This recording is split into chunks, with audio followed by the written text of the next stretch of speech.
हर हर महादेव भक्तों, जय श्री राधे भक्तों। षष्ठीला एकादशी आने वाली है। जी हाँ, माघ माह के कृष्ण पक्ष की षष्ठीला एकादशी का व्रत हम सभी शुक्रवार के दिन, जो डेट होगी 28 जनवरी, उस दिन करेंगे। जी हाँ, इस बार कोई भी डाउट नहीं है, कोई भी शंका नहीं है।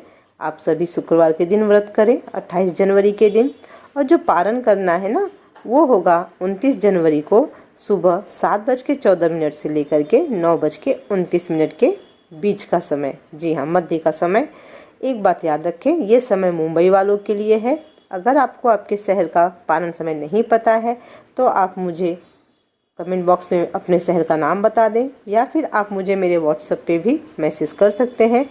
मेरा व्हाट्सएप नंबर है 8691873745। मैं आपको बता दूंगी आपके शहर का पारण समय क्या है। फ्रेंड्स, अगर आप एकादशी का व्रत करते हैं इतनी मेहनत से, तो व्रत का पारण समय में ही करें, क्योंकि अगर आप एकादशी के रूल्स फॉलो नहीं करते हैं और व्रत का पारण समय में नहीं करते हैं तो आपको एकादशी व्रत करने का संपूर्ण फल प्राप्त नहीं होता है। इसलिए मेरी आप सबसे रिक्वेस्ट है कि प्लीज़ अपने व्रत का पारण अपने शहर के पारण समय के हिसाब से करें। चलिए अब कथा श्रवण करते हैं। बोले वृंदावन बिहारी लाल की जय, श्री राधा रमण भगवान की जय, एकादशी माता की जय, भक्त अम्बरीश महाराज की जय, भक्त वत्सल भगवान की जय। अथ षष्ठीला एकादशी महात्म्य। एक समय दालभ्य ऋषि ने पुलस्त्य ऋषि से पूछा, हे ब्राह्मण, मनुष्य मृत्युलोक में ब्रह्म हत्या आदि महान पाप, दूसरे के धन की चोरी, दूसरे की उन्नति देखकर ईर्ष्या आदि करते हैं, परंतु फिर भी वे नरक नहीं पाते। सो क्या कारण है? वह न जाने कौन सा ऐसा अल्प दान या अल्प परिश्रम करते हैं। यह सब आप कृपा पूर्वक कहिए। इस पर पुलस्त्य ऋषि बोले, हे महाभाग, आपने मुझसे यह अत्यंत गंभीर प्रश्न पूछा है। इसको ब्रह्मा, विष्णु, इंद्र आदि भी नहीं जानते, परंतु मैं आपको यह गुप्त तत्व अवश्य ही बताता हूँ। माघ माह के आने पर मनुष्य को स्नान आदि से शुद्ध रहना चाहिए और इंद्रियों को वश में करके तथा काम, क्रोध, लोभ, मोह, ईर्ष्या, अभिमान आदि का त्याग कर भगवान का स्मरण करना चाहिए। हाथ पैर धोकर पुष्य नक्षत्र में गोबर, कपास, तिल मिलाकर कंडे बनाने चाहिए। वह इन कंडों से 108 बार हवन करे, और यदि इस दिन मूल नक्षत्र और द्वादशी हो तो नियम से रहें। स्नान आदि नित्य क्रिया से शुद्ध होकर भगवान की पूजा कीर्तन करनी चाहिए। एकादशी के दिन व्रत और रात्रि को जागरण तथा हवन करना चाहिए।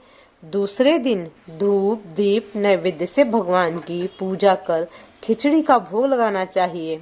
इस दिन श्री कृष्ण भगवान का पूजन करना चाहिए।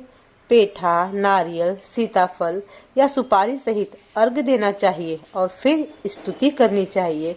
हे भगवान, आप अशरणों को शरण देने वाले हैं। आप संसार में डूबे हुए का उद्धार कीजिए। हे पुंडरीकाक्ष, हे कमल नेत्रधारी, हे विश्व भगवान, हे जगत गुरु, आप लक्ष्मी जी सहित मेरे इस तुच्छ अर्घ्य को स्वीकार करो। इसके पश्चात ब्राह्मण को जल भरा कुंभ प्रदान करना चाहिए। ब्राह्मण को श्यामा गाय और तिल पात्र भी देना चाहिए।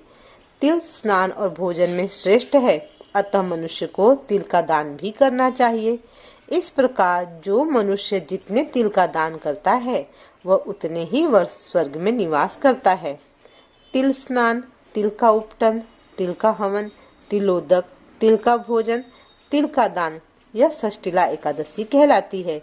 इससे अनेक प्रकार के पाप नष्ट हो जाते हैं। नारद ऋषि बोले, हे भगवान, आपको नमस्कार है। इस षष्ठीला एकादशी का पुण्य और क्या कथा है, सो कहिए। श्री कृष्ण भगवान बोले, हे नारद, मैं तुमसे आंखों देखी सत्य घटना कहता हूँ। प्राचीन काल में मृत्युलोक की सत्य घटना है ये। प्राचीन काल में मृत्युलोक में एक ब्राह्मणी थी। वह सदैव व्रत किया करती थी। एक समय वह 1 माह व्रत करती रही। इससे उसका शरीर अत्यंत दुर्बल हो गया था। परंतु उसने कभी देवताओं तथा ब्राह्मणों को धन तथा अन्नदान नहीं किया। इस प्रकार मैंने सोचा कि इस ब्राह्मणी ने व्रत आदि से अपना शरीर शुद्ध कर लिया है और इसको वैष्णव लोक भी मिल जाएगा, परंतु इसने कभी अन्नदान नहीं किया है, इससे इसकी तृप्ति होना कठिन है। ऐसा सोचकर मैं मृत्युलोक में गया और ब्राह्मणी से अन्न मांगा। वह बोली, आप यहाँ किस लिए आए हैं? मैंने कहा, मुझे भिक्षा चाहिए। उसने मुझे एक मृत पिंड दे दिया। मैं उसे लेकर लौट आया। कुछ समय बीतने पर ब्राह्मणी भी शरीर त्याग कर स्वर्ग आई। मृत पिंड के प्रभाव से उसे एक आत्मगृह मिला, परंतु अपनों को वस्तुओं से शून्य पाया। वह मेरे पास आई और बोली, हे भगवान, मैंने अनेकों व्रत आदि से आपकी पूजा की है, परंतु फिर भी मेरा घर वस्तुओं से शून्य है।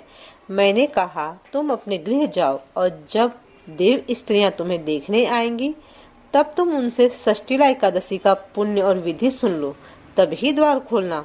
भगवान के वचन सुनकर वह अपने घर को गई और जब देव स्त्रियां आकर द्वार खुलवाने लगी तब वह बोली, ब्राह्मणी, कि यदि आप मुझे देखने आई हैं तो षष्ठीला एकादशी का महात्म्य कहिए।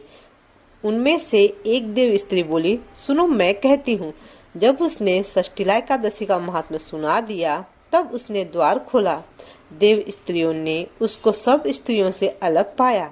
ब्राह्मणी ने भी देव स्त्रियों के कहे अनुसार षष्ठीला का व्रत किया और उसके प्रभाव से उसका गृह धन धान्य से भरपूर हो गया। अतः मनुष्य को षष्ठीला एकादशी का व्रत करना चाहिए। इससे मनुष्य को जन्म जन्म में आरोग्यता प्राप्त होती है और दरिद्रता नष्ट हो जाती है। इस व्रत से मनुष्य के समस्त पाप नष्ट हो जाते हैं। भक्तों, ये थी षष्ठीला एकादशी व्रत की कथा। आप सभी 6 प्रकार से तिल का यूज करें। जी हाँ, आपका तिल अपने नहाने के पानी में डाल के स्नान करें, तिल का उपटन लगा लें उसके पहले, और तिल के तेल से हवन करें और तिलोदक भी यूज करें, तिल का भोजन करें और तिल का दान करें। इस तरह से आपको 6 विधि से तिल का यूज करना है। वैसे भी हर अमावस्या तिथि को आपको चाहिए कि आप तिल का दान किया करें ब्राह्मणों को।